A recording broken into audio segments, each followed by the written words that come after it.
Will you follow me when the sky starts to change? Yeah, we won't be afraid. We'll never be the same again.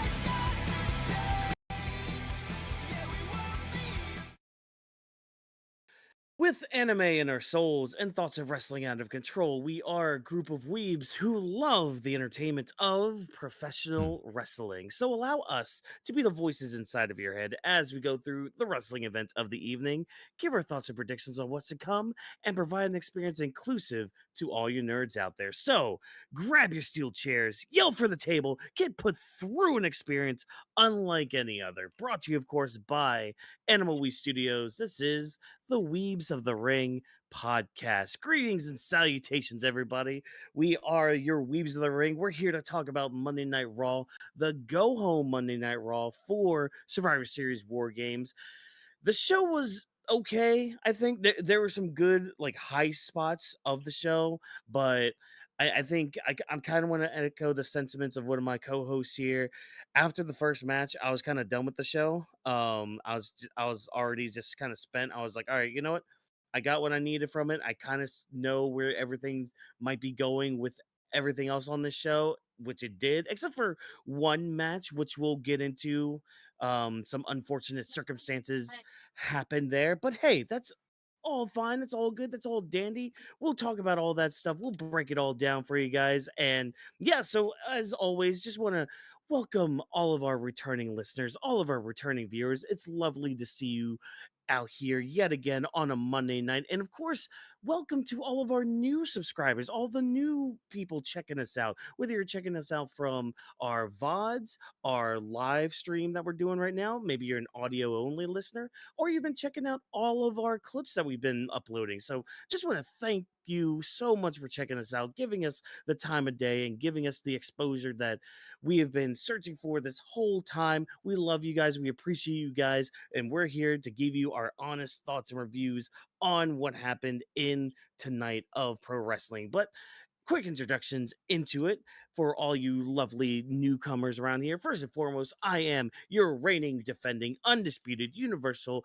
Heavyweight Champion of the world, Watkins here. I'm going to be your guide through the wrestling event this evening. And of course, I'm not alone in this endeavor, for you see, two lovely gentlemen are with me tonight. First and foremost, we have the genius of the mat himself. He's going to be the one to help us process all of these stories going on tonight. He's going to be hopefully one to help us mediate a little bit because, hey, folks, for once on this podcast, we might get a little toxic here. But ladies and gentlemen, drop this box. Welcome to the ring. How you doing tonight?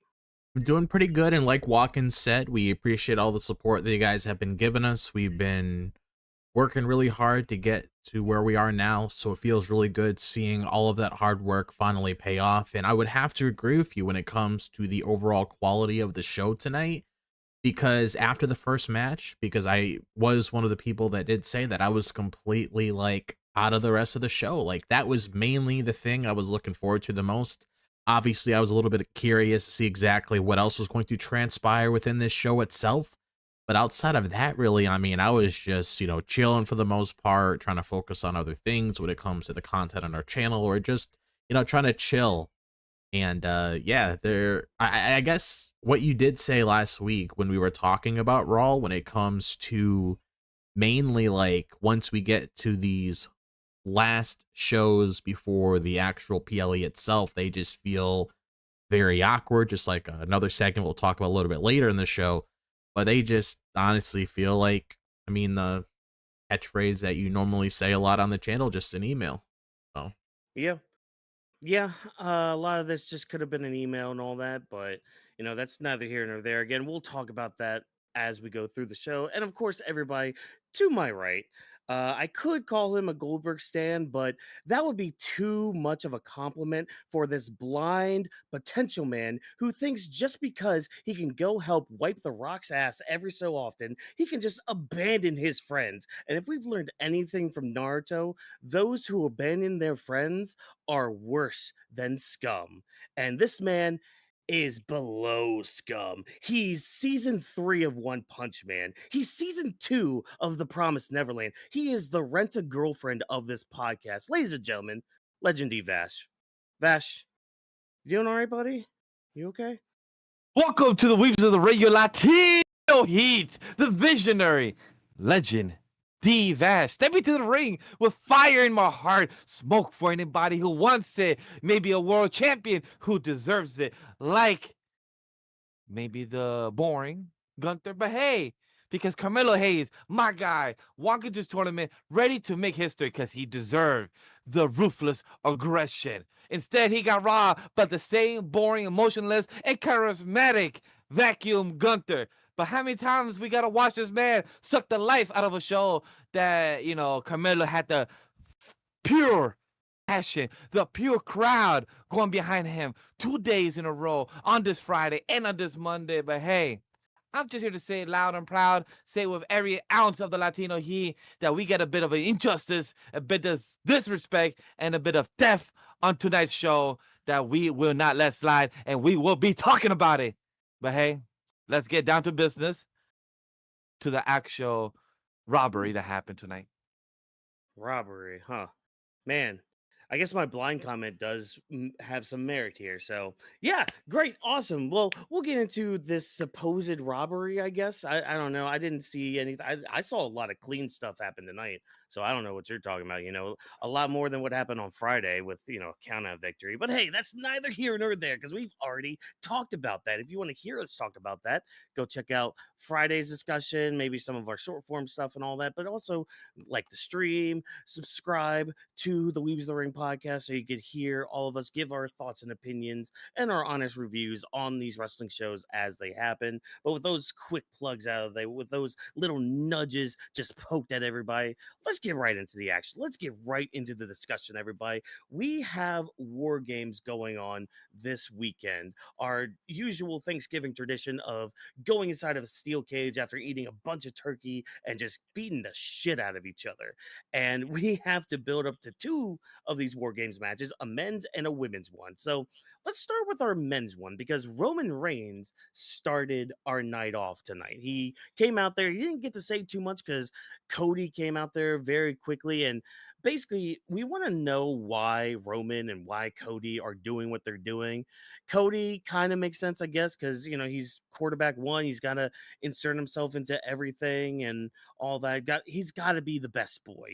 He's the Hokage, if you will, of the WWE. So he's got to, help his fellow Jonin out, if you will, when people want to rise up and take power and all that. So why is Roman helping them? Well, he has a very interesting choice words where it's just like the Usos, they're his cousin, they're his family, and they may be part of this team, but they were part of his bloodline and they're his investment, whereas they're on Cody's team.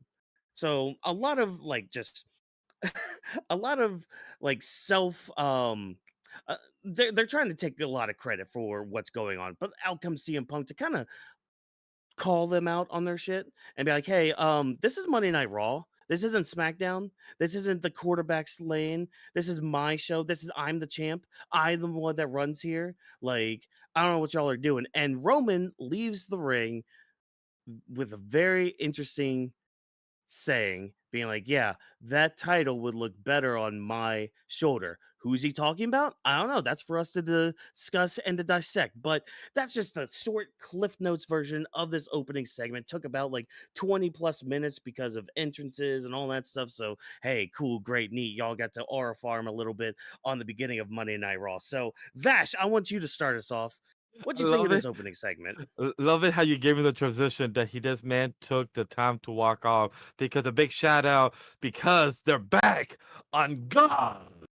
the New Day, Xavier was throwing shade that Roman Reigns was taking a 12-minute walk. He said on Twitter X, he said, "Yo, it's 8:15. This man is still walking. Brother's doing this entrance." I said the same shit during our shows, and I was laughing because Xavier was like speaking into existence of like how we felt, and I'm like, yes, this like it was myself. A big shout out to our team member and friend. Remember NK, I told him one day he has to be a guest on the pod because the way this man literally be speaking about the show as a casual viewer, but also understanding, knowing what's going on, even on a go home show. And just even during that part of Roman, he's like, yo, why is this man taking so long? I'm like, thank you. Thank you. I don't mind the oil Gotta farming. farm. The oil farming is great. But can we cut down the 12, 15 minutes to like an 8, 10 minute? Like, can you save some time or something? Like, hey, shave off a bit. That's what I'm saying. But truth be told, that segment of Roman, CM Punk, and Cody, I wasn't locked in, honestly. I'm just be upfront. I was a bit zoned out. It felt like they just came here when Roman said that, hey, he's going to address or start up the show, I expected something. It was a 12-minute or farming, and then them three meet up. I'll be honest, it was myself, Drop, and Memory and K, literally us three in the show watching. I was knocked out for a good 5 minutes or so. I felt I zoned out. My lights, my eyes were tired, my glasses were hurting. One thing, I was on out, woke up at the end of Roman walking out, and I'm like, wait, that's it? That's it. I felt like there was supposed to be more. I felt like I was just a bit, blue balls. It's just like I felt like I was too teased, and that was very underwhelming. I was expecting more. That's like out of that segment that started the show, I felt like I expected more. I got more in the backstage when CM Punk said, "Hey, this man's looking healthy." With a straight face saying that, I'm like, really, really, Punk? You are chaotic. You are chaotic neutral for sure, 100%. With a straight face saying, yeah, this man's looking good, very healthy as hell. And I'm like, really? Yeah. Yeah, he was looking good. It sounds like you were pulling like what happens to me if I try to watch a movie at 1 a.m. on a Discord call. Like that's what it sounds like that Roman segment was for you. Chat, So if you guys want to know more about that, check about it during Weebs Lounge at 10 a.m. Oh, around the 25-minute mark. You'll find out how a man chooses a choice felt and then so regrets it bad. during a sleep. So I hey, if you felt want to so know more about bad. that, go ahead. I gave it the old college try, but damn being old. Damn being But in your Drop, 30s and all talk that. to us. How did you feel about this? Because you was there with me, with Memory as well. I don't know if you heard me or snoring. I don't know if you, hey, Vash, are you even there? Was you even aware I was asleep for 5 minutes? Actually, no, I didn't realize that as well because I thought you were doing something else or whatever. So that actually didn't really come to mind until you actually brought it up right now. So but basically like my thoughts here, I mean, I really wasn't locked in either. I mean, I get the whole thing that Roman's a big thing and Cody's a big thing, and obviously I care a lot about both of them. But it's just one of those things where I'm like, okay, let's get to where we need to be right here. Let's, obviously get to what this whole conversation needs to be about. And then you obviously have those exchange of words where Roman talks about how he's always been a part of this, which is true. He has been a part of this whole thing with the Vision for a couple months now. So what he did say there is 100% accurate. And when it comes to Punk, another person who's been there since the beginning with the Vision, so it makes sense why he's involved here. Cody just got himself involved because of his relations to Punk, because him and Punk are really good friends, so that's why he's here.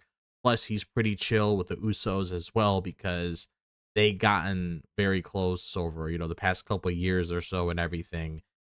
And when it comes to him and Roman, like, obviously they don't see eye to eye. Obviously they don't like each other. You could say the same thing about Punk and Roman and everything, because even Roman brought up the whole thing where it's like, yeah, even after you saved me during the whole WarGames thing, you ended up ruining my life afterwards, which when I look at that, honestly, I kind of look at it as like a blessing in disguise, because I sort of felt like what Punk did do in that moment was probably to benefit you more than anything, if I'm being honest. Like, it actually cuts you off the leash. It actually allows you to become your own person, because Roman Reigns at that point was like so big that he didn't really need Paul Heyman anymore. He outgrew Paul Heyman. So letting him off on his own and letting him do what he needs to do, just like how he's doing now, was definitely needed. So I personally look at it as a blessing in disguise. So he might look at it differently, Mhm. but I look at it as a blessing in disguise because that's something I wanted for the longest time. So once we finally got it and we moved beyond what him and Paul were, I was like, okay, this is a good move when it comes to building the character of Roman Reigns, just separating him from somebody like Paul Heyman, because obviously he has people now like Bronson Reed and Braun Breaker that need him a lot more than Roman, because that's just needed. You don't always need to be with that person forever. But again, this segment itself, it just did what it needed to do, just added that little bit of context, even though it wasn't that Mhm. mind blowing of a segment. I really wasn't fully locked in until, of course, once we got to the first part of the show when it comes to the match, which we'll dive into a little bit later. That's all it really was to me, honestly. It really wasn't anything where I Yeah. was like, oh my God, like I want to dissect this and that and all that. I mean, the only thing that really is worth talking about, I guess, is like the one comment Roman made before he left the ring. Like that's the only thing you could really bring up when it comes to, okay, if we really want to spend a couple of minutes just, talking about it, like the whole thing where it's Mhm. like, oh yeah, that title looked better on my shoulders, if he's talking about the WWE title, the World Heavyweight titles. So we don't know if that's something potentially teasing WrestleMania next year or whatever the case may be, because Roman Reigns hasn't been involved in a title match for quite a bit. So I don't know. Yeah. And that's the thing. I feel like this opening segment was mainly there just to set up what's going to be happening mainly on Saturday, because I really don't think, and I did a little bit. Mm. I actually prepared a little bit before getting on here, everybody. I actually did that mystical thing called research. I don't often do that. I just kind of try to go off the dome. I wanted to know like the history of war games, especially in the past like few years, like just the recent like 3 years and all that, because I couldn't remember the last time a heel team won. And so I looked at the past three war games, and the last time a heel team won a war games match was back in, I believe it was 2022. Oh, okay. Oh, yeah. Yeah. I think it was 20. Yeah, it was when the Bloodline won. Yep.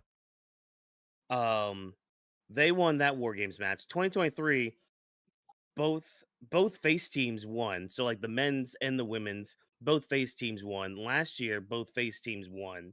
So it's like I have a sneaking suspicion, Both and heel especially teams. yeah, I have a sneaking suspicion. I think we're gonna get a very heel heavy winning Survivor Series this weekend, mainly from the War Games side. Maybe another match, which we'll get into later on.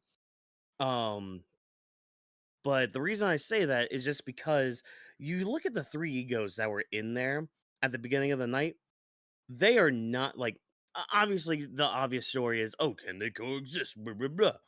Yep. I think they're going to get in each other's way. I think they're going to continue to just butt heads even during the match, and it's going to lead to their downfall. The Usos are going to try to keep them in line, but it's not going to work. And I mean that's just like an early prediction as well with it, but I wanted to at least point that out because we did have the Usos, try to run their own shit in the back.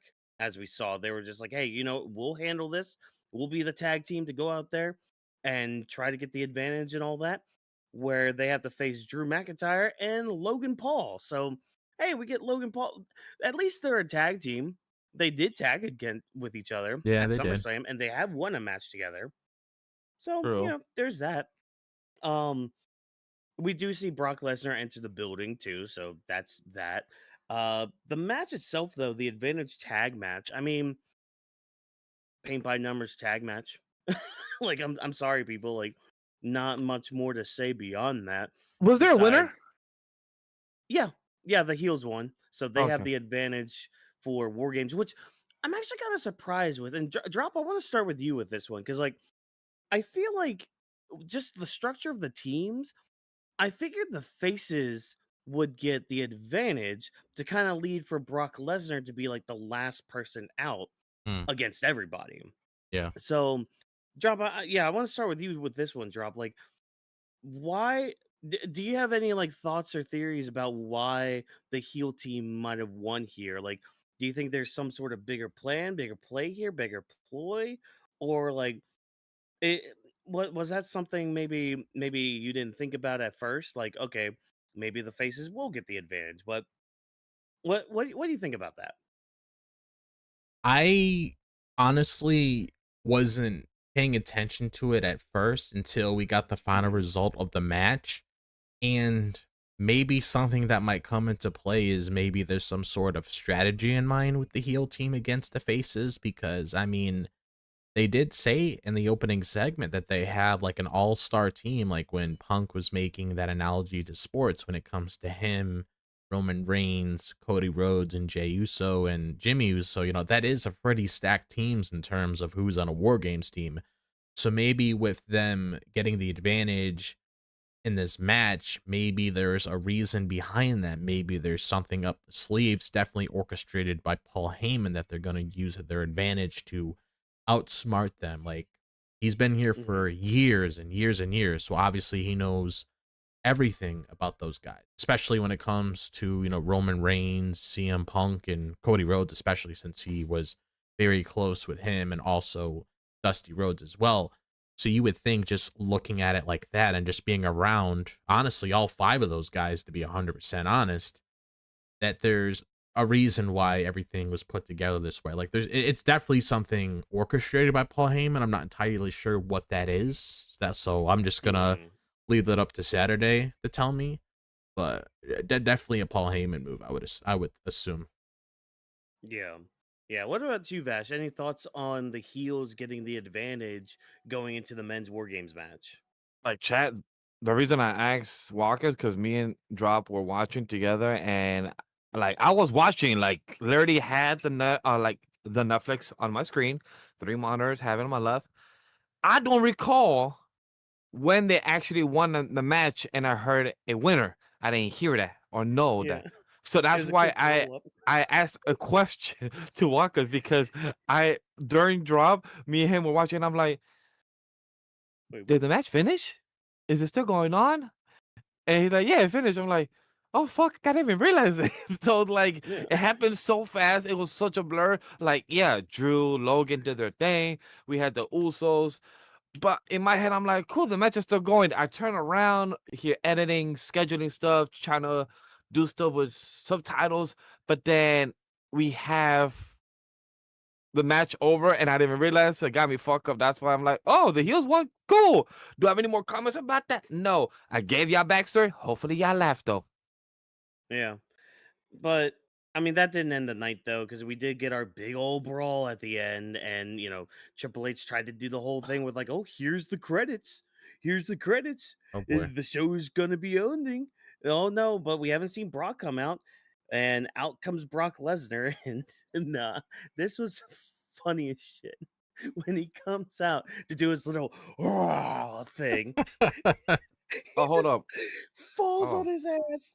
I think I got you. Hold up, I got you. Let's talk about it more. Give me like a second. I got you. No, you're fine. It was just so fun. Nice recovery from him too. He played it all fine, but goddamn, it was funny as shit. Yeah, it was pretty funny because, like, I'll be honest with you, like, I was just so out of it towards the end of this show, so I didn't actually Yeah. see it until somebody happened to post a video on Twitter, and I saw him get startled by his fireworks that came out, and he just rolled over like a dog, or whatever you want to call it. He got back up on his feet. He gave his hat to Braun Breaker. He started just trotting like nothing happened. Kind of just wrote it off as like a blooper or something. It's like one of those things you see if you're doing like a yeah, exactly, like right there. You want to replay it for the Somebody audience? There you tip the go, right Brock. here, guys. There you go, right there. Somebody tip the Brock. Let's go, Brock. Let's go, Brock tipping. Paul's face. Dude, Paul's face. Paul's face. It's like, yo, Just like, what Yeah, happened? he, You he, good? he, he was fully locked in. He probably wanted to know exactly how that happened. It had Yo, to be him. Boston was holding himself. Was holding Oh himself not yeah, to laugh. you could even see it from Ron Breaker as well. Like, especially when he yeah. went to go give him the hat and everything. Like, it was just a very funny Uh, moment, and I'm honestly happy that we have something like that to look back at now. Because I Yo, mean, you gave us good material to work with, Brock. But also, I love how casual he is. He knows he fuck up. He knows that he just Yeah. made a meme about it. He's like, yo, it is what it is. He's putting the hat. He's laughing about it. He's like, hey, have to get to work. It is what it is. Fuck yeah, I fell. It was Mhm. great. Oh, that's. I mean, it's Uh, a mark of a professional right there. Just yeah, be like, Yeah. oh agreed. yeah, I fucked up. But also, what a fun moment with him kind of giving his hat to Braun Breaker. It's just like, all right, well, I guess you're the cowboy now. Cowboy's just like, oh, all right. I guess we'll go again. Going Brock tipping on Saturday. Everybody, who's with me? Mhm. Oh, that shit got It me was so laughing. good. But yeah, Oh, they that's so ended up stupid. ended the show with a brawl. Didn't get to see who came out on top, so like the winner of War Games is at least up in the air. At least for right now. Even though, the heels have the advantage, but that's fine. I think I still am holding to my guns. I think the heel team is gonna win. I think there's more momentum going forward with them winning compared to the face team because the face team will be fine. They're stacked enough. They'll be fine. They can bounce back. It's Mm. fine. It's okay as long as it's not Jimmy Uso taking the pin. Like have somebody like Roman take the pin. Make that like have it be Braun Breaker pinning Roman Reigns, have that be the finish. I mean, yeah, That's an interesting. because then you can build Mm, that towards a potential WrestleMania match next year, which it's obviously in the Ooh, cards. There's a reason why you keep pushing them away. So I yep. I'm glad I heard this because chat, you guys are gonna see some content on the next few days of our predictions for Survivor Series Word Games. So stay tuned for our predictions on that. Quick reminder, there is no grappling of the week this week, so you guys would be getting short form content a lot since we're not getting a full grappling show. You guys would be getting multiple short form content for Thanksgiving as well, and other additional stuff for this weekend. So stay tuned for that. And I wonder, Walkers, was that gonna be one of your predictions?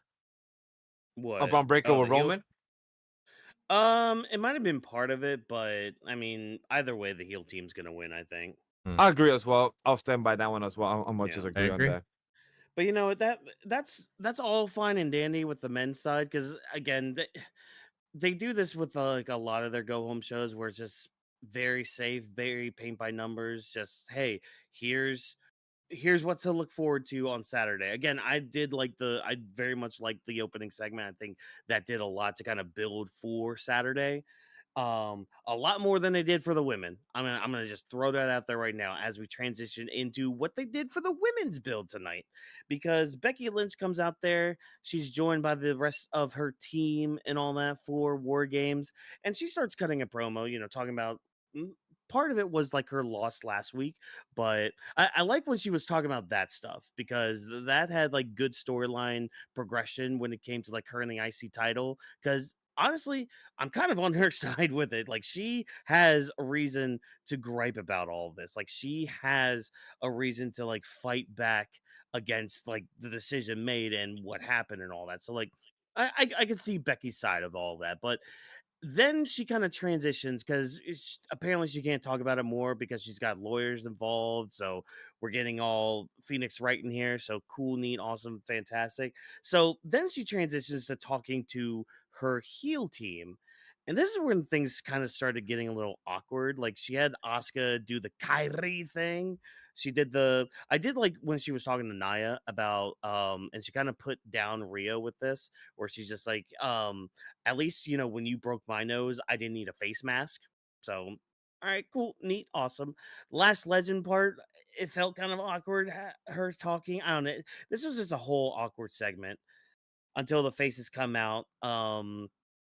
One by one with their entrances. So I will say, great timing with Rhea and Io's entrance. I thought with the downbeat of where Rhea's like music like really kicks in, transitioning very nicely to EO's music. Really well done. Good job, production team. And yeah, so AJ cuts most of this promo just being like, hey, I had a fire relit in me. These girls poured gasoline on it. I'm in War Games. You just locked me in a cage.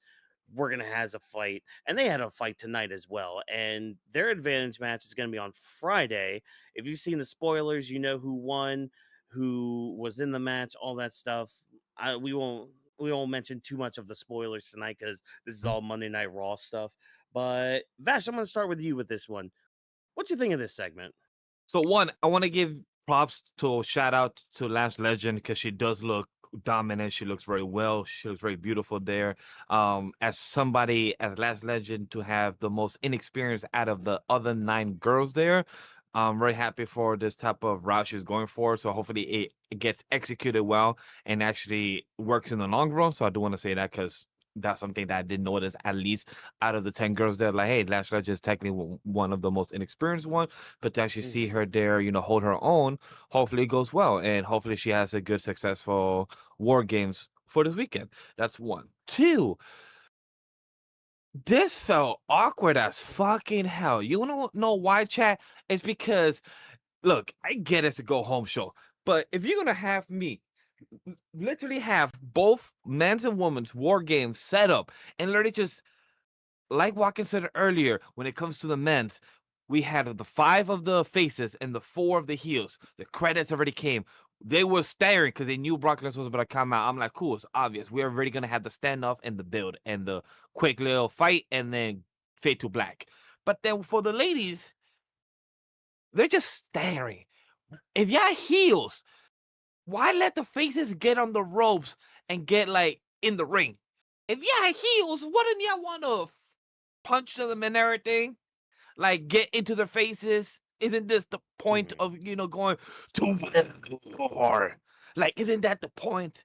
And he's just standing there and just staring for the face off. Like, it just felt awkward that they're just doing the job of the homework of the execution of what they need to get done for the go home show to set up more for the Friday that got pre-recorded already and then set up for the war games of the PLE. It just felt like a paint by numbers of a script, but it's like you already filmed the episode for the next week, but then you gotta add the episode in the in between and somehow still flow for the one that got pre-recorded. Well, I mean, you still gotta have the stare off though. Like, you still gotta have the stare down. It's just awkward. But It just didn't feel like the good tension. It just felt like the tension was just there. And even with Becky taking all the credit as well of, us building this team, in my head, I'm like, wait a minute, but didn't technically Asuka build Asuka this team? Yeah, I'm like, where are you coming from? And Asuka taking, like, take the charge. You're taking the job that I did. Like, I do find it funny, because you brought it up, that Asuka, even Becky admitted, like, wait, I shouldn't say the line. I'm going to let you go. Kyrie! Very well done. Love it. Like that little small humor of the heel stuff and the untiming jokes, very solid. Just the awkward shit, I don't fuck with. It just felt like, yo, AJ doing her thing. AJ saying that we got the best people. She's being part of this, that therapy help instead of coming into the ring and, giving the fist to everyone. I'ma just talk. Love it. Like everything went there. It's just the heel not doing the role and not knowing their place. It just didn't work. Yeah. Because therapy is good, everybody. But drop, rebuttal, go.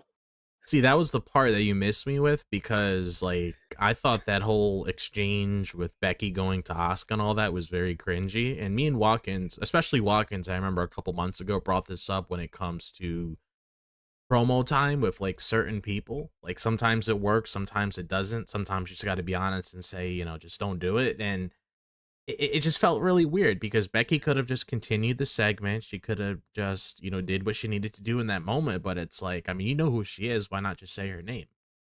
You've known her for a couple of years now. You've feuded with her when you had this whole thing with Damage Control. Just say her name. Like that was just like really awkward for me. And it was like really hard for me to get into. And then also it's just the way that she was trying to sell the segment. I guess that's like another thing to say as well. I felt like she didn't have to try so hard to sell the segment. Like, we get what the segment was. We get that this was building to their women's War Games match, but it felt like Becky was just trying a little bit too hard in this segment. Yeah. And that's what made it awkward. It's not the fact that she's doing anything wrong in terms of who she is and what she's doing. It just, sometimes you don't have to go hard. Sometimes you just got to let it go with the flow, and then it just comes out more naturally that way.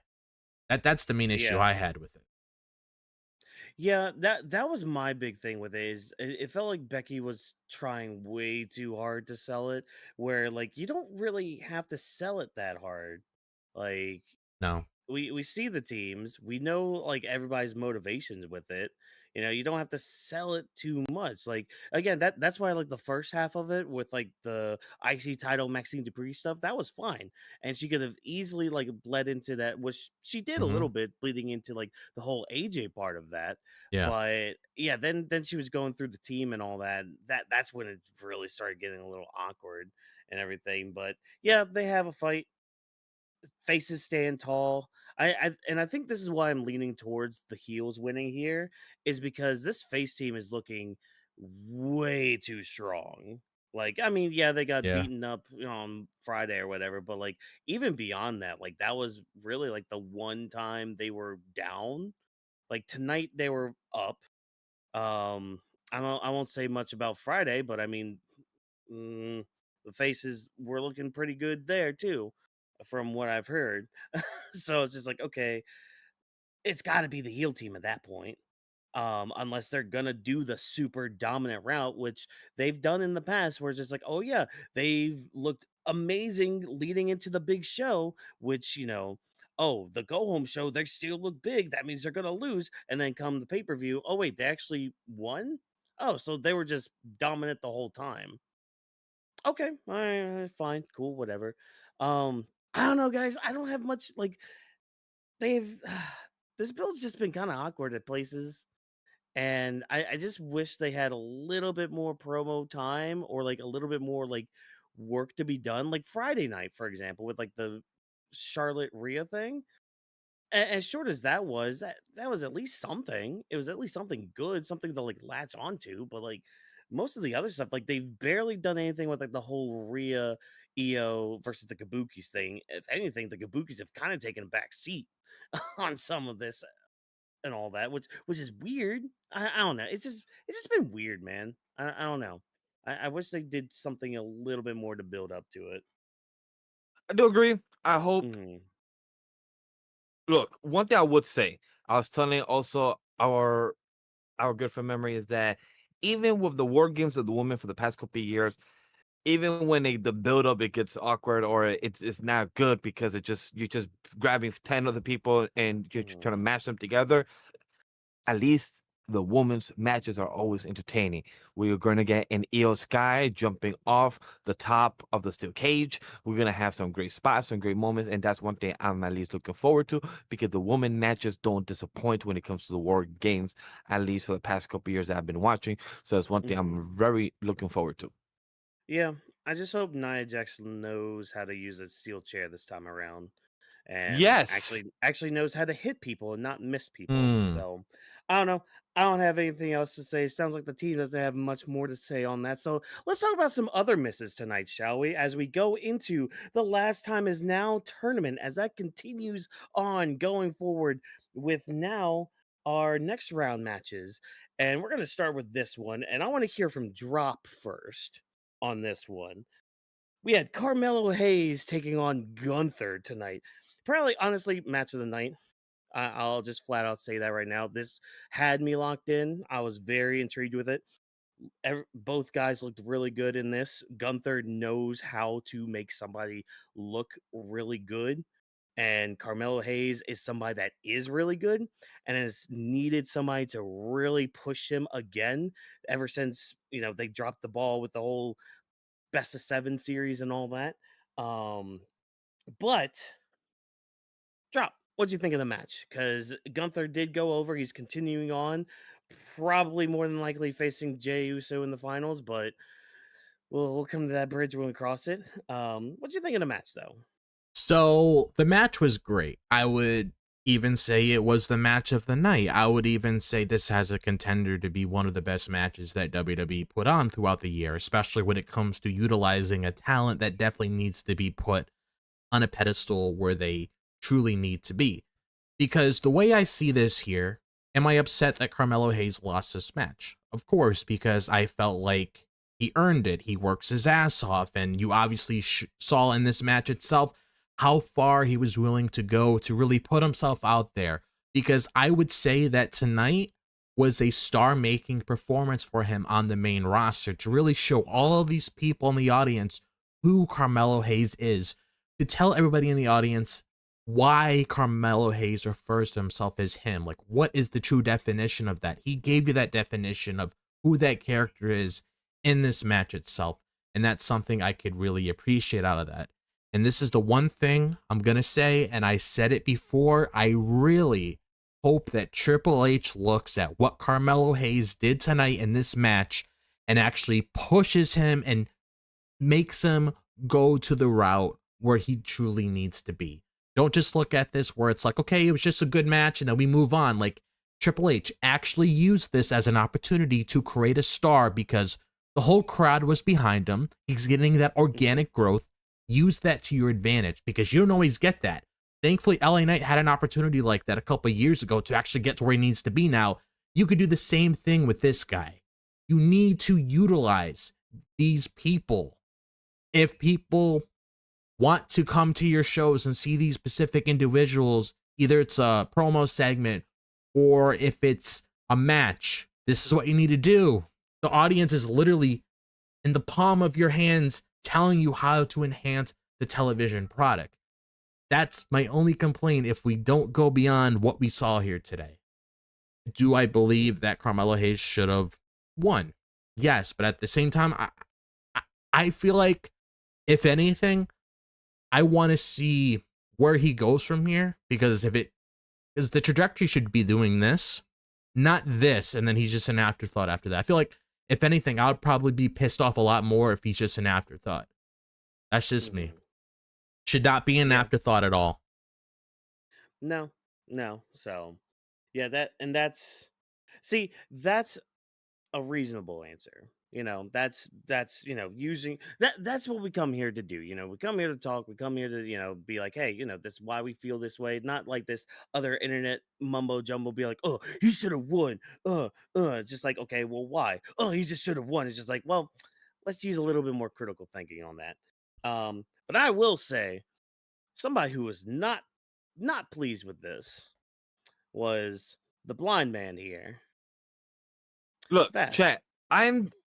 I support everything that Drop said. Exactly how we both were watching together. A big shout out again to our friend member MK. He was also behind Carmelo Hayes. He was also wanted him to win when Carmelo Hayes was like at the moment that we thought he won because of the count out. We thought it was a 10, but Jessica didn't count out Gunther. But hey, it's gonna count out, Becky Lynch instead. Questionables. Who knows?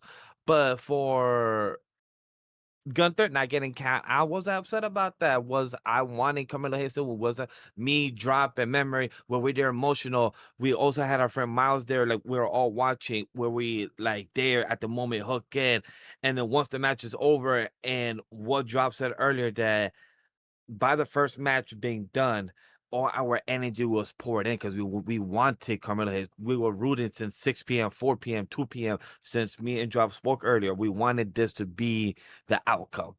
However, sadly, it wasn't.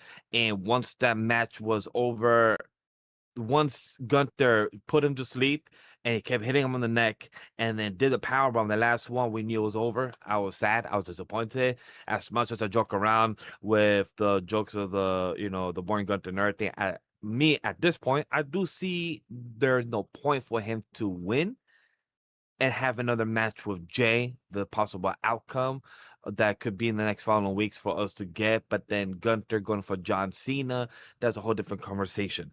But when it comes to this match, I would have preferred Carmelo Hayes to have gone over against Gunther. I would have seen more of a story build, more of a character, and just would have tapped and brought everything full circle. For anybody that knows NXT, when Carmelo Hayes went to Adam Page, when he had the title, Carmelo Hayes said those two words, ruthless aggression, and he said, I'm going to take notes from somebody that I inspire.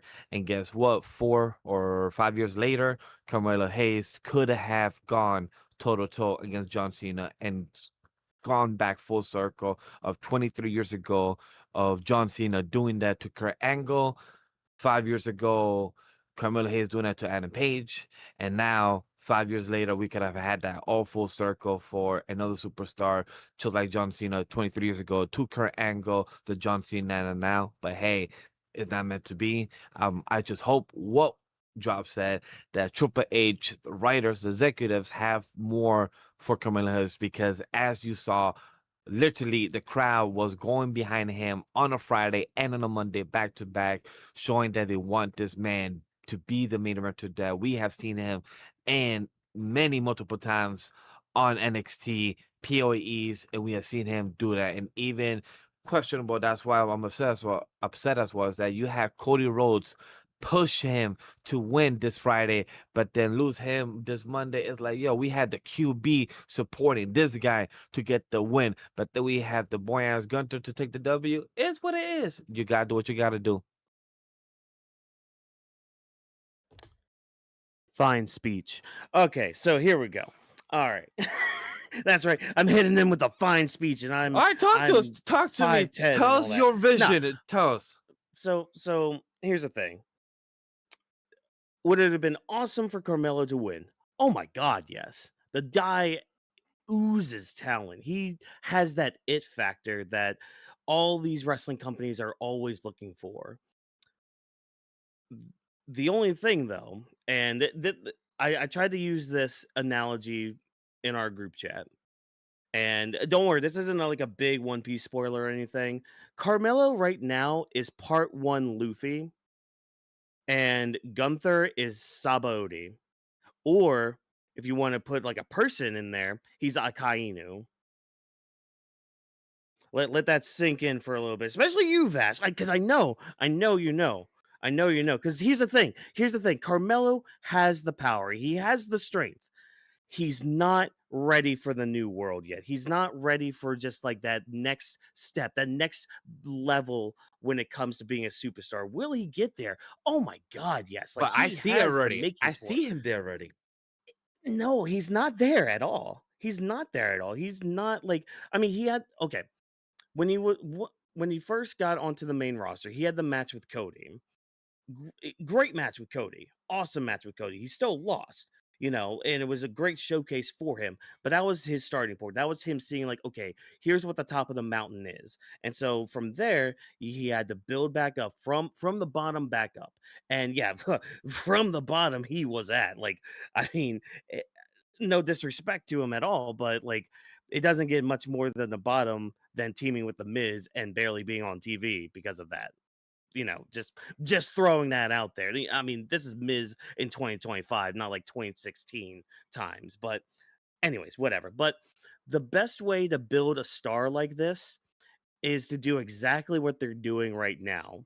Have him have these good matches, these standout matches, if you will, and have him get the crowd behind him just like this, because just like Drop said, you were getting the sympathy from the crowd, you're getting the sympathy from the online crowd as well. And even looking at like most of the online discourse, I didn't see a lot of people like outright shitting on this, at least for me. I didn't see a lot of it. I saw a lot of people being like, Carmelo looked really good here, and of course, a lot of them shared our same sentiments. Would it have been great that Carmelo won? Yeah, it would have been. But here's the other side of it. This is Gunther's tournament to win. And this is why I always like with John Cena, he is the Superman of WWE. He is the top guy. He is the leader of it all. And has Superman lost? Yes, Superman has lost. Has he gotten schooled once or twice? Yeah, he has. But mainly by just one person. That was Brock Lesnar. But Gunther right now is in a position where, because he went off for a little bit after losing the title from CM Punk. After basically kind of getting punked by Punk, pun intended, with that at SummerSlam. But also think back to the earlier this year, he lost to Jey Uso at WrestleMania, and like ever since then, Gunther's stock has been going down because of that. And it's mainly also because of how Jay's reign went after that. And then, Jay drops it to Gunther after that. It's just like, what are we doing there? Oh, we're just giving Goldberg a reason to fight Gunther besides their beef that they already kind of had. and then giving a easy way for CM Punk to get a banger of a match too. So like Gunther right now, I'm glad he got injured. Like, and don't take that the wrong way, anybody. But like, I'm glad he got injured so that way he could take some time away and come back in this repackaged form. Because now, like, even though tonight he was still like, he was playing around with Carmelo and all that. And in fact, the one instance when he was looking at the camera, like, hey, who did he beat on Friday? Who did he beat? And even though Wade Bear was just like, oh yeah, he beat Bronson Reed, it's just like, yeah, but there's a caveat with that. There's the assist from Cody Rhodes. And, even though Cody helped him win the match, it was mainly Cody not liking the vision and attacking Bronson Reed, not helping Carmelo Hayes was just a side project of all that. So, Gunther was playing upon all that. Like, oh, he didn't beat anybody. He just won by count out. He didn't beat him by submission. He didn't beat him by a pinfall. He just got lucky because somebody came out and beat up Bronson Reed for him. So that was part of the story with this match here. Is just like Gunther kind of, I mean, you see this a lot with Gunther matches too, with him like underestimating his opponent. But in this match, you really felt it because with Gunther, and this is why he's such a good talent, he can make people look really good in that instance. Like Carmelo Hayes kept kept countering the power bomb attempts almost every single time. Like Gunther was only able to hit 2 out of the many he tried to hit on Carmelo. Like Carmelo had his number in a lot of places, and in in any other timeline, Carmelo could have had his number, but like this is how you build up somebody like Carmelo Hayes. You show that he can win, that he does have a shot to win, but it's just like there's always just that one little slip up, that one little mishap. And once that happens, it's over, game, set, and match. Even like Carmelo even knew one of the weaknesses for Gunther. He kept going for the sleeper as well, which Yep. was very smart on him. So like, Yes. and that's why I used like the part 1 Luffy um analogy with it, because like again, Luffy in part 1 is very strong, but then you get to the end of part 1 and he starts to realize, and you as the reader or watcher start to realize, oh, he's not ready for what's next. Like he's not Yeah. ready for that next level. And like again, it's no slight to Carmelo Hayes at all.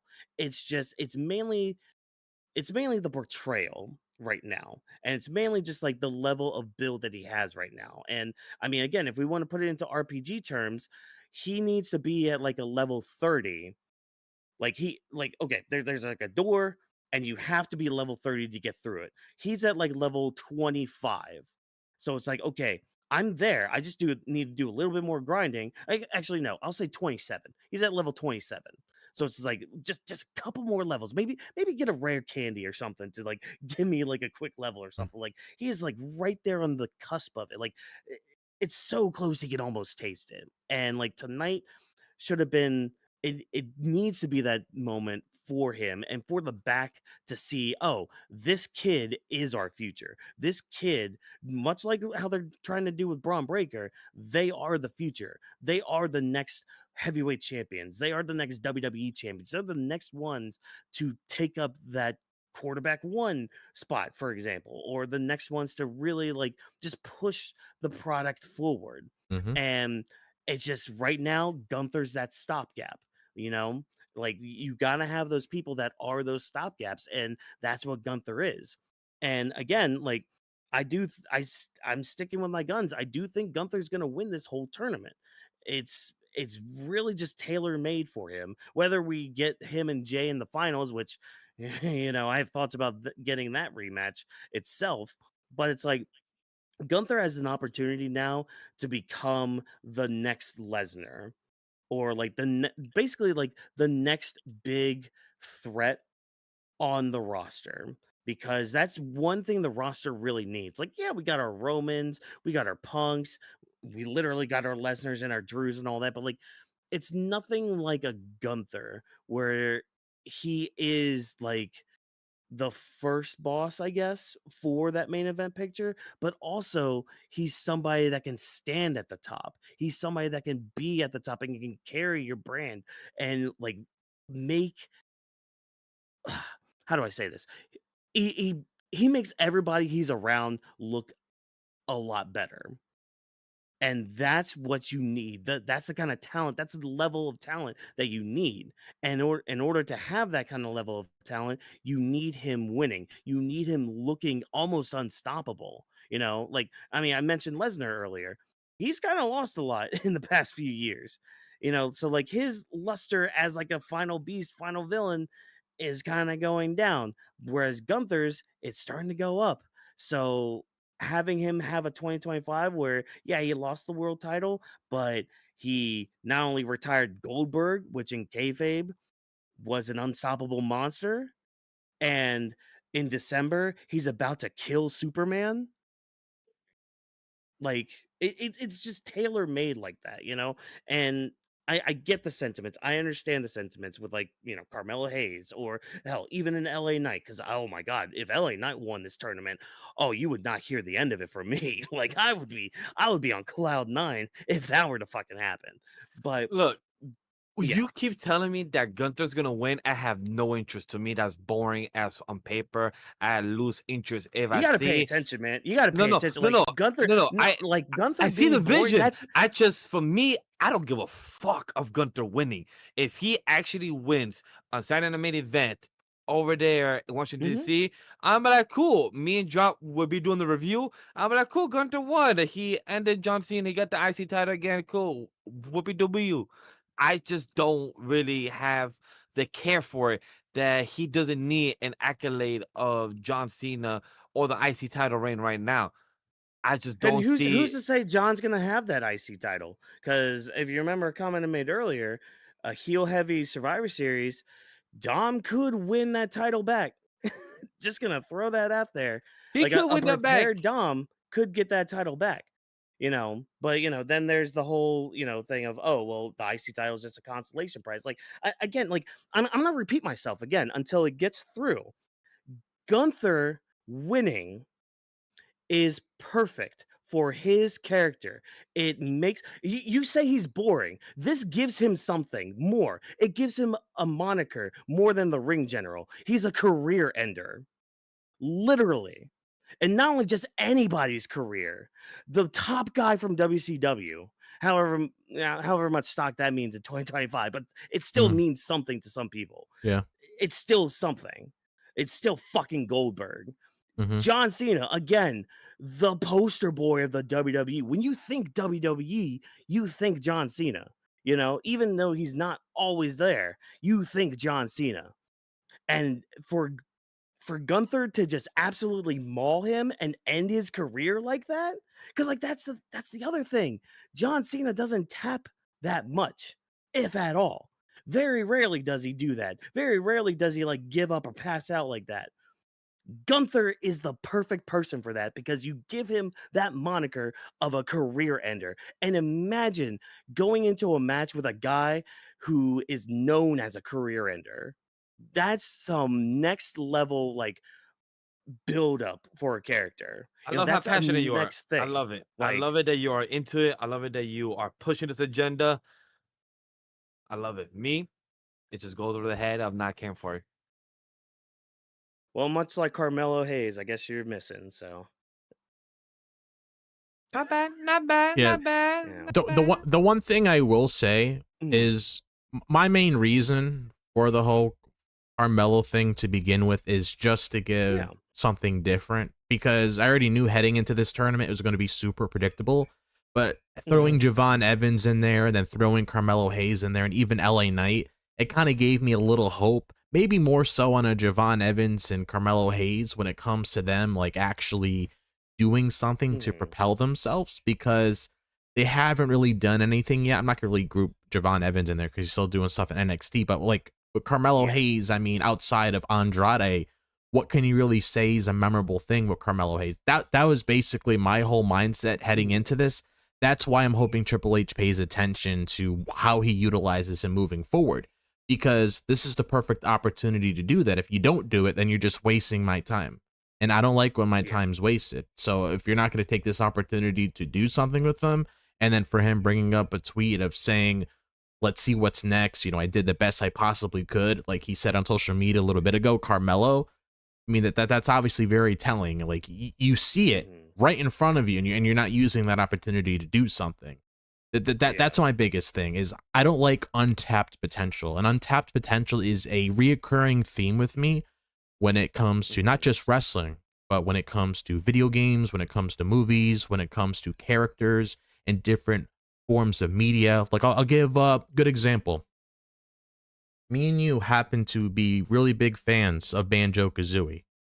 That had the potential to be a very successful platformer, which it was. But Microsoft, Nintendo, Rare, whoever had their hands on that IP, they could have done a lot more with that, and they could have made a lot more money off of it, given what came from it. Because that took what Mario made, and it expanded on it and made its own unique thing. Banjo-Kazooie is a series I call untapped potential, just like a lot of other Nintendo IPs. But that's a video for another day that will more than likely make in the near future when it comes to Anime Wii Studios. 100%. Yeah. But that I just don't like untapped potential. So if Melo doesn't do anything beyond this point, like Gunther, like you said, I do agree with what you said about him bringing the best out of people. I do agree with that statement because that is very accurate. Same. It's just Same. when it comes, as well. it just when it comes to the whole, what do you do next? That's what bothers me. If you don't do anything with it, I'm gonna be upset. That's my main issue. Yeah, and we would revisit this conversation, in a couple months' time. You know, much like what happened with, remember Giovanni Vinci? No, you don't. Yeah. Because they did what they did, and I remember sitting here with you guys being like, "Oh yeah, it's fine. They can build upon it," and then that's a recurring theme. Honestly, every single episode we have is untapped potential. Like when it comes to certain people that we discuss.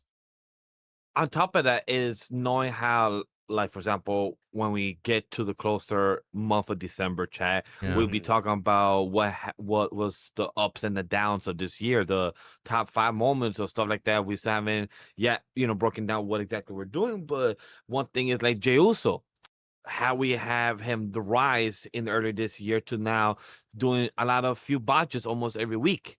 So like, hey, people question like, hey, should we continue pushing him? Or people are not saying, hey, we should put Jey Uso in the dungeon and put some work into improving and be more consistent. Because stuff like that. So like, I do agree with Drop and with Watkins when saying that when it comes to Gunther, he knows how to put everyone on the best show.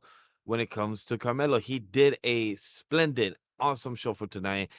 Again, when it comes to Gunther, the next couple of weeks, we'll find out. Is he the last person? Because once he got announced, like I said, with Drop, it was predictable. I knew this man was going to win it, and I didn't want that because it's something that he didn't need. Yeah, see, other people that I just said that he needed it though. Like, no. Again, no. For me, I don't think he needs it, But he does need it. Oh my god, I have said this multiple times. He needs it. Look at the fucking year he just had. Like, Jesus, like Carmelo and other smaller people to go back full circle, and like they're not on that level. They're not on that level. I said that.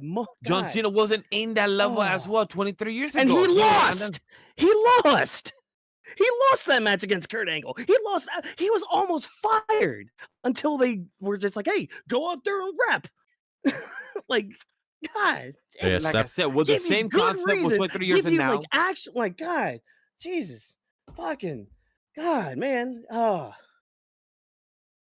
That give y'all reasons. Give y'all's reasons.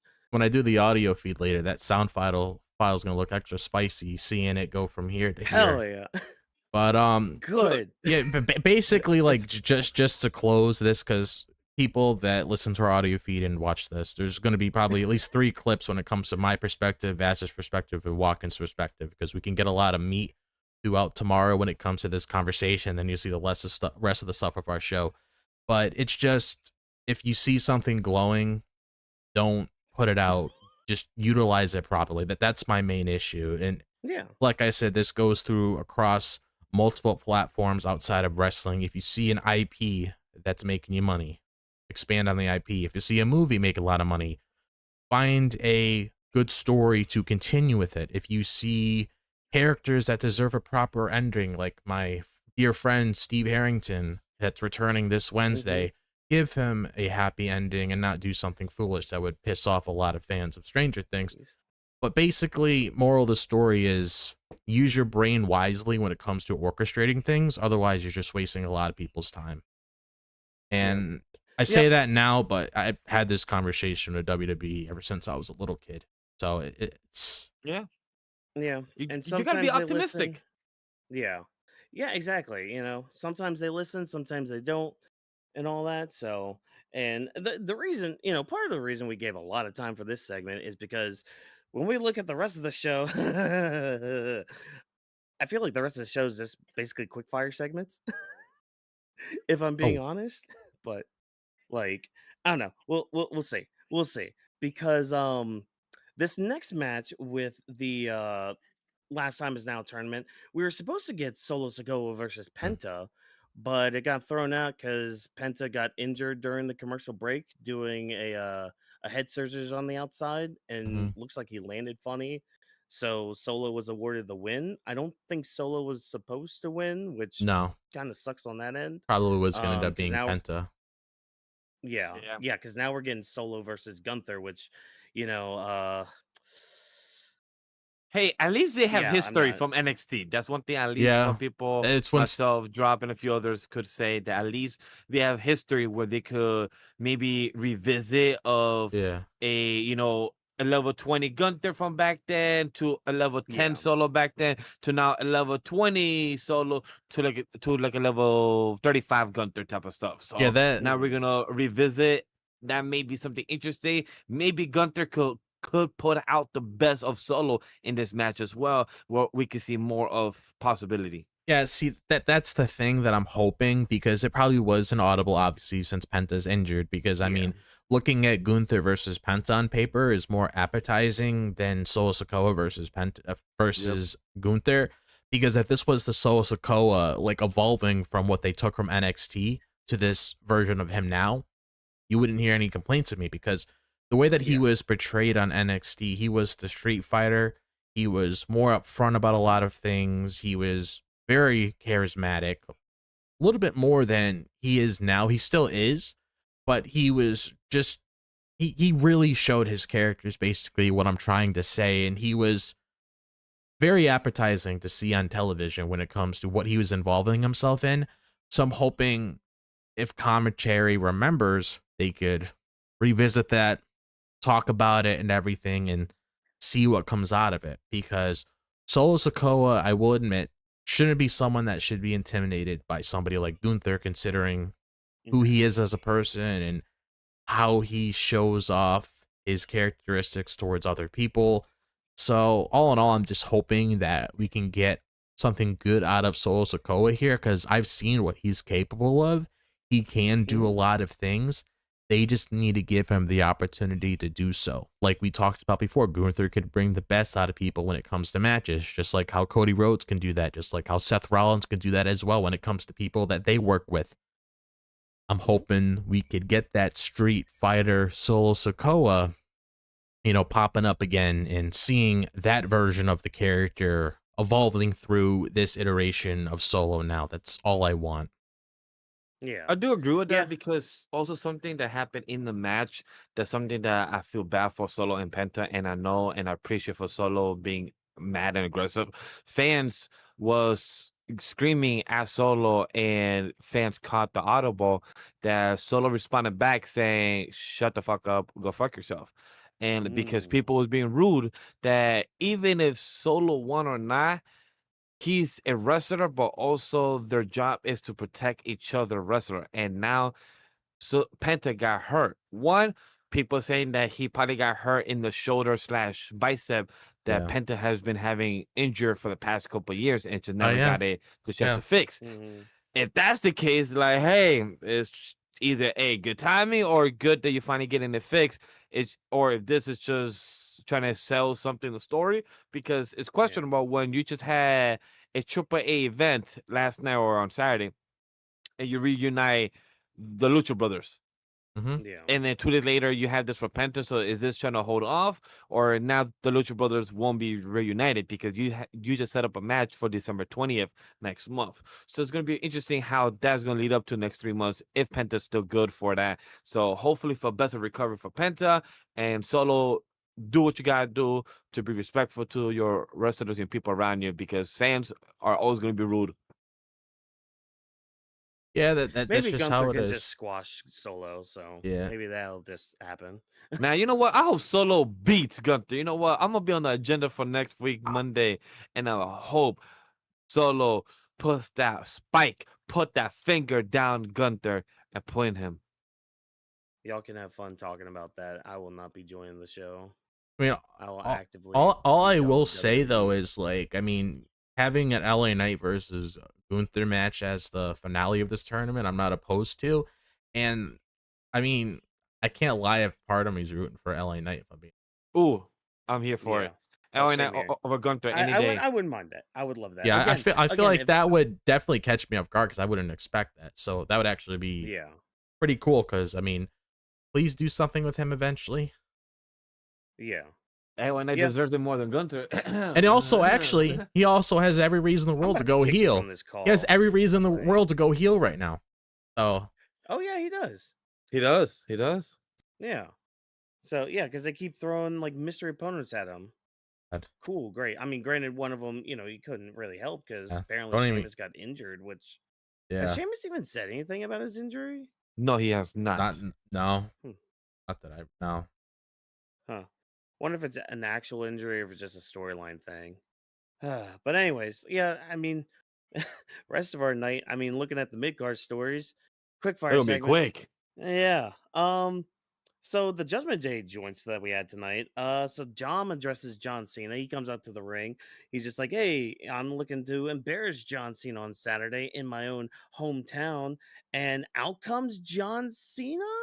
Like his music starts playing, and at first I'm like, okay, is he just gonna like pull that thing where it's like, okay, he's not coming out there? And I thought, what would be really would have been really cool, really creative, because the whole "you can't see me" kind of thing.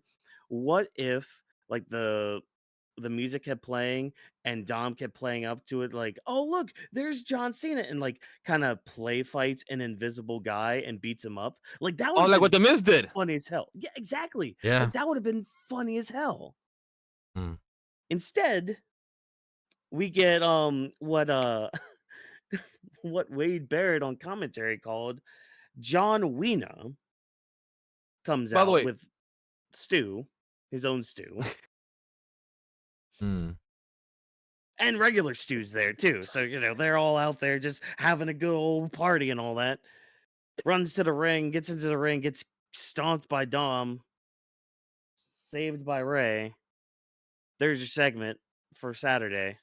What y'all think of it? Yeah, this Look, was Was not feeling it. I just want to Was say not a feeling big it. shout out to John Wiener. Even though, the jokes aside, Psycho from Micro Champion Wrestling. At least, Mhm. hey, they got paid. They made a promotional. That's one thing, the positive side. He did this. We all three of us said it in the thread. Many people tweeted.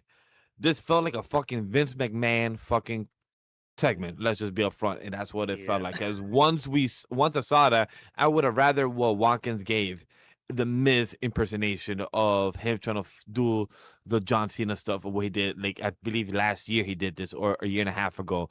But then we instead get a John Wiener. The coolest thing that I enjoy out of this segment is the cinematography of the scene. They had John Wiener and Stu, but then we had Stu filming Stu and John Wiener, but then we had another cameraman filming Mini Stu and John Wiener. That's the coolest cinematography aspect I would appreciate out of this whole segment. As Mhm. somebody in production, I love this. For anybody that can understand a meme, it's like you have a gun behind somebody's head, then you have a gun behind somebody else's head. It's like everyone's watching you and you're watching them. That's the coolest thing. It's like a Spider-Man meme. That was my favorite. Other than that, this segment you could throw out the window because I don't give a fuck with the joke. It felt like a Vince McMahon. It felt like I was in 2010s. Like, yo, do we really need this type of thing? I believe a big shout out to Memory again. He said, "Is that a Hornswoggle?" I thought it was too at first. I Yeah. was like, wait, did Me too. Hornswoggle come back? Me too. Me too. Yeah, this segment really did catch me off guard because, like, I honestly thought it was gonna be one of those things where it's just gonna be okay, you know, the music plays and then nobody shows up and he just laughs at everybody's faces. That's how I felt in the moment. But then I saw the whole John Wina thing, and I was like, okay, you know, I agree. A lot of people have said this online as well that it definitely did feel like a Vince McMahon segment, just given how it was constructed. It just felt like something you would have seen if we got those kind of things on the show on a regular basis. And I don't know, it was just like I'll say this though. It's good that he was able to push the promotion. That's always a plus. But it just felt like that anime filler. Like I was expecting a little Yeah. bit more out of this segment, but it really did feel like anime filler where it's like, okay, I can go on that website, I can see what episodes are filler. I can skip it and I can go to the canon material to continue following the story. Like yeah, I don't know. He was just there. I'm happy he was able to push his promotion, but didn't do all that much for me. Just be honest. Yeah. Same. And I mean, WWE itself is kind of treating both this match and the women's world title match on Saturday as filler. Like they're more honestly, they're more focused about their men's war games match Yeah. Yeah. than The all whole the other three cinematography. matches.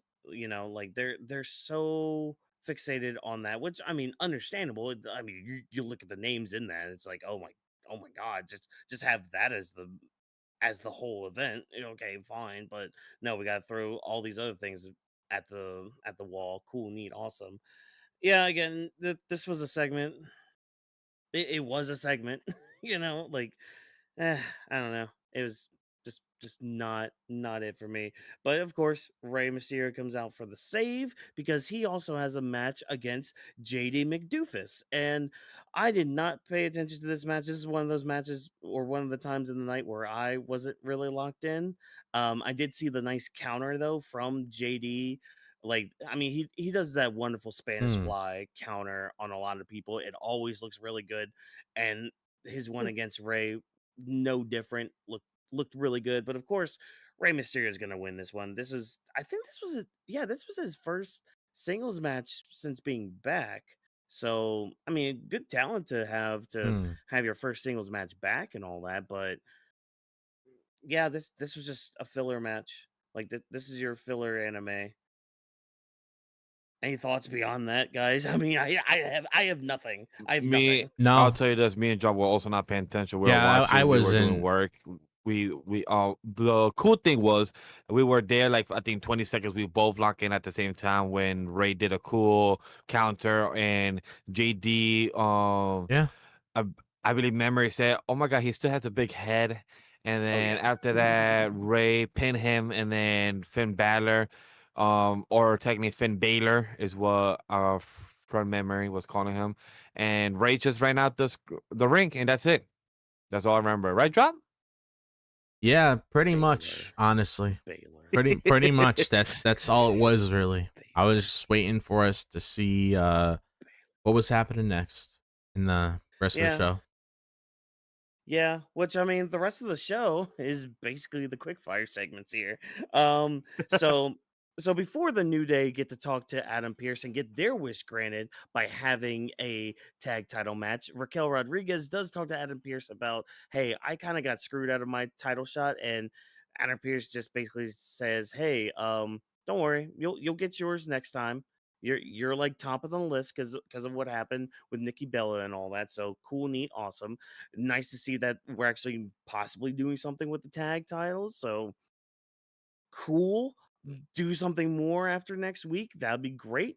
Maybe give them back to the New Day. I don't know. Maybe that could be a thing. Have them actually defend it. That would be also great. Where the frick are the Creed brothers? Gee, I wonder why I brought Yeah. up the Creed brothers. Well, Maxine Dupree also had some run-ins in the back. This is our next segment with it, where she ran into some people that want the title. One of them being Ivy Nile, which we haven't seen on TV for months, like I think ever like since Chad Gable left. yeah, but I said like since July or May, we have not seen her Yeah. around there. Yeah. Which fun fact, I don't know if you guys saw this or not. Chad Gable was apparently at the Performance Center last week. Oh Oh, I good. did not see that. Yeah, he was doing some therapy, I guess there, or PT and all that. So good. You're coming back soon, buddy. Please hurry up and come back and run roughshod. Please, begging you. But Maxine also runs into Roxanne Perez, so she's going to be a future contender as well. And it looks like Maxine is going to try to get some more help from Natty. Cool, great, awesome. And of course, we had a video package because we still got to build up to our women's world title match between Stephanie Vaquer and, a Hall of Famer and Nikki Bella. But, let's just have neither of them actually on the show and just have a backstage Mm. cinematic promo from Stephanie, which, was a good promo, but it's just like, would have loved to have her on the show. And as much as I don't like Nikki Bella, I mean, would have been nice to have her on there too. But I guess, can't be asked to have actually build up for a world title match or anything. Anything that sparked any interest from you guys in these quickfire segments? I'm gonna just go first because I just want to say it again. Thank God for the New Day for being here. I just want to say that honestly again for the New Day for the tag team match for next week. Cool, awesome, yay. It just depends what's next because we haven't seen AJ Styles and Dragon Lee in a couple of 2 episodes or weeks. So it's like, hey, you guys want the title? You guys want to get a match? Cool. Remember when we used to get tournaments to build up for the next match of the next champion? Remember we used to just get like, hey, you became a new champion. Cool. We're gonna have a tournament for you to get your next opponent. We're gonna have 4 people go against each other and for the 4-way, and then build that up for your next opponent. Cool. I remember we used to get that. Instead, we just wait until they want to come back to work next week, and then we used to get the build up because we just forget the tag titles are there. But hey, Maxi Dupree, nice to see you though. Congrats that you still fitting your W. I love how NP is like, hey, if you want, take the week off. Thanksgiving, happy holidays, girl. Do your thing. And then I love how Raquel's like, sorry, not Raquel. What's her name? Roxy, right? Right. Mhm. Roxanne. I said Roxy from Jobless Reincarnation. That's Anyway, fine. You're yeah, not tomato wrong. tomato. That is one of her Roxanne. nicknames. Yeah. Yeah. So Roxanne, she was like, "Hey, where's my title opportunity?" And I agree with Watkins. So we have Ivy Nile. Yo, it's been a while. But then all you do is just fucking stare to Maxine and just say, I want that title. Just walk away like, girl, whatever producer or writer told you just to say that only and do that early. I'm sorry. As a fan and a critic here, I felt like it was too bland, one-dimensional. I don't even care that you're back, and that's not good. I want you to come back. I want you to feel that you are supposed to be in the mid-card, lower card division so we could have you build with the next year or two and get you where you're supposed to be. But if you're just going to come out and be like, no more of the Pip or no more of the Braves, and just be like, hey, I want that title and walk away. And I'm like, cool. Moving on to the next thing. And guess what we did? We got Stephanie Vaquer. Lovely, beautiful. Here estuvo hablando español y haciendo su promotion en español. Qué bueno. However, that's all What? we got. You got your promotional campaign in learning Spanish. Awesome. Yeah. Like the attitude and everything, your accent and everything, cool. Love it. But Stephanie Vaquer, you just literally became the Crown Jewel champion and became the champion earlier in October. But then since then, they haven't done much with you just for Nikki Bella to go. All right, cool. I'm waiting for this to move on so we could get more and get the build up for December and then get something for Saturday Night Main Event in January and then Royal Rumble. Hopefully, we get something better within the next 4 or 6 weeks than this stupid ass Nikki Bella shit because this I didn't care for. Yeah. Well, what about you, Drop? Anything that sparked any interest or anything from Yes. you during these quick fire So, segments? all I have to really say is I'm glad the New Day is actually being the online community for a chance, actually being very vocal about the whole tag team scene, because that's what a lot of people say online. Same with a lot of their other comments about Roman and Cody just standing there and the whole thing with like the whole mellow agenda and everything, how he was really rooting for him. I'm just glad that they're being upfront when it comes to things within the show itself, because I mean, you had 2 very talented guys win those titles. You're not doing anything. And then I'm hoping that we put more focus on Roxanne when it comes to this IC title picture. I feel like the whole train of Ivy Nile just it's gone now, and I don't really care to see it. If they want to have a match to determine who's going to be the number one contender, then have that match and have Roxanne go over and just focus on that because, just like Carmelo Hayes, which he made his star making performance tonight, you got to give her something too because she's also the future. So giving her something like that would also be a very smart move to actually move forward with her instead of her just popping up whenever she's needed because she's somebody I don't see popping up whenever she's needed. She's somebody that needs to be on the television every single week doing something very significant. And also, when it comes to Stephanie Vecchier's match with Nikki Bella this Saturday, obviously it's a side quest. She'll get through it, and then we'll eventually find out exactly like who she's going to be going up next. None of the big names, because more than likely Rhea and Io are going to be busy with the Kabuki Warriors going after their titles, so don't really know as of now. We'll wait and see how things progress moving forward when it comes to Stephanie Vecker in the women's world championship scene next Monday to get a good indication of where things are going. But yeah, that's all I have to say here, really. Yep. All right. Cool.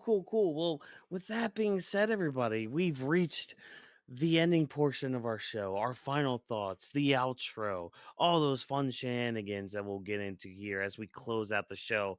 Vash, go ahead, start us off. What do you think of the show overall tonight? So, chat, I'm gonna tell you this how it is. Carmelo Hayes should have won, and he deserves it a lot more than Gunther. We got to talk about how it is that Gunther he is gonna be losing to Solo next week. We're gonna have Solo begin doing the spike and putting him down. So we're on that journey. We're on that journey. We're on that agenda for next week. So it's gonna be a lot of fun. But with jokes aside, this was honestly a quick show to talk about. It was passionate show to watch. It was a good to just feel into the moment of what was going on, and you know, even though your hopes don't happen, it's not in the world. Let's see where it goes. Like Carmelo has been saying, he's patient. You gotta have your head held up high. We gotta see how the next couple weeks go for this tournament. What's the conclusion, and how does the build up for this NXT versus main roster goes as well is what I've been curious about. And Stephanie Vacker, hopefully get more because you deserve more. And congrats for the cross promotion of the micro champion wrestling. Yes, very good with that. But what about you, Jop? What do you think of the show overall tonight? So when it comes to the show itself, obviously one of the things that we really need to be paying attention moving forward is how we're going to be progressing certain characters on television. Like I spoke about earlier, along with the rest of the guys on the show, you see Carmelo as a star, so at least beyond this tournament now, figure out what you're going to do with him on SmackDown. Otherwise, you're just wasting my time if you're seeing a star-making performance and you're not using that momentum to get a good shift out of it. And I'm really hoping that things also fall in Roxanne's favor, like I just talked about just a little bit ago, because she definitely deserves to be up there on the table. Like if we are indeed seeing the building blocks when it comes to building the future of the company, she definitely needs to be involved there. And yeah, these war game matches should be good. I mean, they're pretty stacked when it comes to both sides, and I'm also very excited to see AJ Lee in her own playground on Saturday. So that should be very fun because, I mean, she said it herself. That's where the old AJ Lee comes out. You put a crazy girl and you lock her inside of a cage, you're going to expect a lot of chaos. So I am very interested to see where that goes. And hopefully, whatever happens with micro wrestling moving forward really helps the promotion moving forward, because being on WWE television is definitely gonna help you go places, hopefully. And plus on Netflix. Yeah, it's on and Netflix, so too. that's a huge plus. Mm-hmm. Yeah, it is. Yeah, I mean, kind of echo y'all's sentiments. I thought the show tonight was pretty good. I think the first hour was definitely the strongest. The second hour kind of just plodded around a little bit, and then excuse me as I die. The third like part of the show, I guess, the last half hour, I mean, it was fine. Again, it was kind of just leading up to, okay, what's going to be the finish of this, who's going to get the advantage. So your typical weekly tag team match that you end up getting at the end of either Raw or SmackDown. That's what happened tonight on Monday Night Raw. I find it funny that they actually made this a tag match instead of the normal singles match that they usually do for the advantage matches. I thought that was very at least that was different because I don't remember the last time they did it as a tag match. Mm-hmm. But I mean, I guess WWE just love their main event tag matches, so they just had to throw this in there. Um, yeah, I think when it comes to Carmelo Hayes again, you guys heard the discussion, the fun little bits we had with there. As much as you may disagree with people or have agendas or anything, hey, you gotta have fun with it. You just gotta have a little bit of joy with it. Whether your heart gets torn asunder because of quote unquote wrong choices. And trust me, I'm a person who knows what it means to have their heart torn asunder. So trust me when I know I feel the sentiment. I do get you.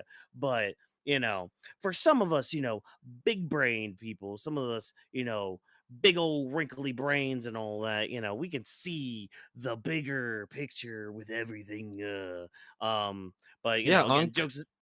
jokes aside though, if you don't do anything Carmelo Hayes after this, we're gonna have some issues. We're gonna have some Yes. legit beef and Mm-hmm. all that. On So, God. like, On oh God. my god, Yeah. we're gonna. It's not gonna be pretty and all that. No. So, again, we had fun tonight. I think, a lot of fun tonight. I think, and see that again. This is what you need to do. Even if you disagree with somebody, like, don't be angry with them. Don't be legit mad at them. Just have fun. Just- at the end of the day, wrestling and topics like this should be fun. You Mm-hmm. Agree know, with that. don't be all pissy. But with that But chat, I'm gonna use this time because I know Walker's gonna pass it to me, so I'm gonna just go in and just mm-hmm, jump the gun already and tell you, chat. If you already been entertained by us and you like what you're watching, if you find us by the short form content, thank you for watching. Thank you for checking out the raw coverage. If you saw us by the long form, thank you for checking us out. But don't forget, subscribe. Don't forget, like. Hit the notification too if you was entertained by us and what we were telling you guys to talk about. Give us feedback down below in the comment section if you guys want to be entertained and let us know what you thought of the show, the Raw episode. Give us your thoughts as well. If you guys want to get in more in-depth conversation, join the Discord community. We have down below the links. And as well, if you want to follow us on our personal socials and the handle in the companies or all down below, where's the Weebs of the Ring, Animal We Studio, Drop This Box, Walker's MW, and Legend D Vash, and all the other team members and their content as well down below for all the links. So we appreciate all the support. Check the audio feed as well because we are there. So if we are live right now, and then you could check the audio feed in your commute. So if you couldn't watch the whole episode, you could finish it on the commute the next day in your commute. So don't worry. It's usually up by the time we're done at 12. The audio feed is already up by 3, 5 in the morning, the earliest. So don't worry. You can hear us out as well while you get into work. Mm-hmm. mm-hmm. And even while you're getting ready for work, you can hear me and Vash yell and bitch and moan about everything, or you can hear dropping like, "Hey guys, we're good. Let's move on with everything." No, again, you got to have fun with everything. So, as always, people, we're going to take time to thank you for taking time out of your day to listen to the Weebs of the Ring podcast. If you enjoyed what we had to say, again, do everything that Vash has told you about, even though, he missed with a lot of his choices tonight. Weaves of the Ring is also known on all social media platforms as Weaves of the Ring. So follow us on all of those to make sure that you know what's going on. And also use that hashtag Weaves of the Ring to be part of the conversation. Let us know everything, all the likes, comments, subscribes, all that stuff. Let us know by using that hashtag Weaves of the Ring. Be part of the conversation. Let us know how we're doing too, because with everything speeding, going forward with the growth and all that, we want to hear from you guys. How can we make the shows better? What do you guys want to see? Do you guys want to see more streams? Do you guys want to see more edited content? Do you guys want to see more short form content? Let us know. Only way to let us know is to actually comment and subscribe and all that stuff. So yeah, I've said it enough times. So maybe it's ingrained in your brain now. Much like a smoking commercial from the 50s. Anyways, Weebs of the Ring is presented by Anime Studio. Thanks, of course, to our production team for all of their hard work to make this show a reality. Thank you once again for joining us. And remember, as always, no stunt grannies were harmed in the recording of this podcast.